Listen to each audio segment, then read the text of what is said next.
Chapter 12, we're going to be looking at reasoning. These are the different topics we'll be looking at. Linear and nonlinear reasoning are two systems for reasoning, a quick and more intuitive system 1, a slower, more methodical system 2. Turns out we can use both of these systems, referred to as dual processing.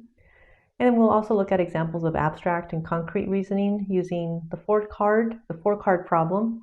Concrete reasoning allows reasoning schemas to be applied, which can make solving these problems logically a little bit easier.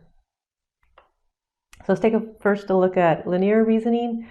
If someone knows that Barbara is taller than Jessie, and Jessie is taller than Pam, then he or she can conclude that Barbara is taller than Pam. So this is an example of linear reasoning, right? It's very straightforward and people do really well in this type of problem. The ability to draw a conclusion from pairs of relationships on a single dimension, that's kind of the important point here, is critical for linear reasoning. So, you're just focusing on one particular thing, height, for example, weight, whatever it is. So linear reasoning, relatively straightforward, and people do pretty well in it. We don't have to be taught how to do this. There's an example in the book on Socrates, and the example is Socrates is a man. So take a look at that on page 397 when you get a chance, or you can pause the video right now and take a look at it. In addition, there is non-linear reasoning. Here's an example that we're going to take a look at. Can a man marry the sister of his widow? So quick, yes or no? So as you think about this, you might start thinking a little bit and say, well, yeah, there's nothing to stop him from marrying the sister of his widow, until you stop and think about, if his wife is a widow, isn't he dead? And in which case, no, he cannot marry the sister of his widow. So nonlinear reasoning is limited to situations where, there's really no one dimension to look at. There's no greater than or equal than. We have to reason this out. It involves thinking about what things mean, thinking about what we know about these things and the implications of some of the information there. Here's another one. How many birthdays does the average woman have? And this one relies on our interpretation of the word birthdays. So there really are two ways to answer this. If you kind of go with your gut, in a sense, and go with your most intuitive, most common reference of the word birthday, you might be thinking about how many birthday celebrations does the average woman have? And so we might be using what we will learn is system 1. And we can think of like, oh yeah, birthday is a day of celebration. We celebrate our birthdays every year. And so we want to think about, what the average life expectancy would be for a woman and figure out then the number of birthdays she would have. And that would tell us the average number of birthdays that a woman would have. But the question can also be answered using a more analytical approach, system 2, where we stop and ask ourselves, okay, well, what is a birthday?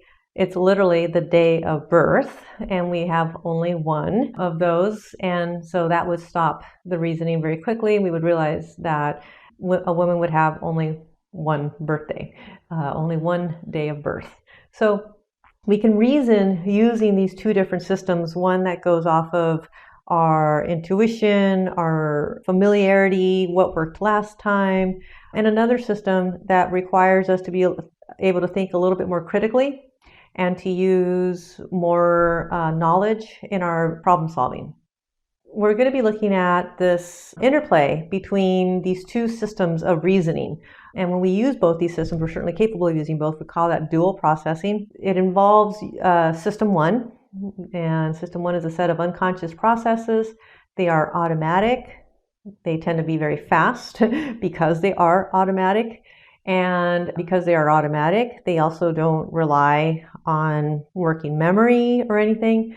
So this is the quick and easy and sort of inexpensive in terms of working memory system that we tend to use as our go-to system. System 2 includes processes that are much more deliberate, conscious, and slow. It relies heavily on working memory, searching working memory for relevant information.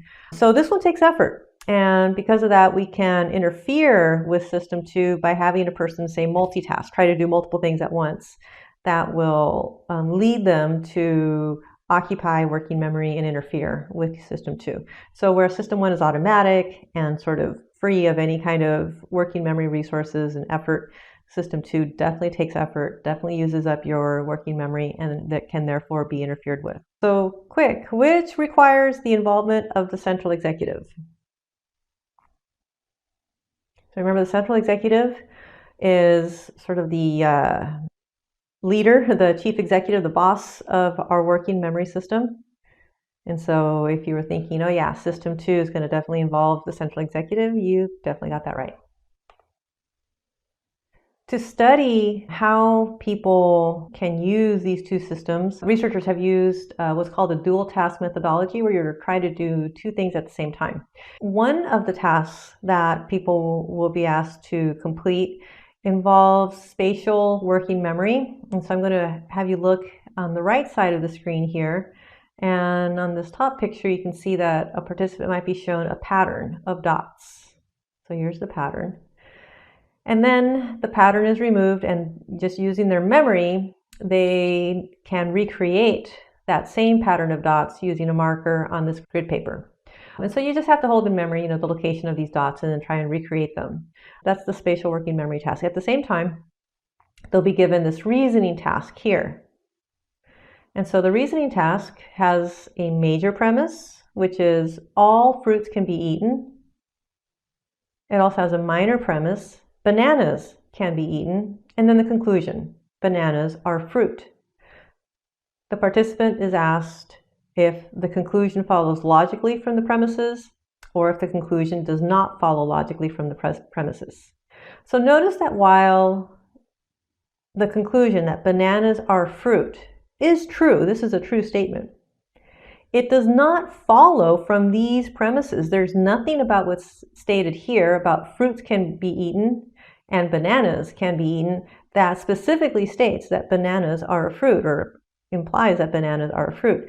We are using our prior knowledge of bananas being fruit if we conclude that yes, the conclusion follows logically from these premises, because it's not coming from these premises, it's coming from our pre-existing knowledge, what we already believe. And so that's a form of what's called belief bias. So to answer this type of question correctly, we need to stop ourselves from just relying on what we already believe, the belief bias, and then reason it out.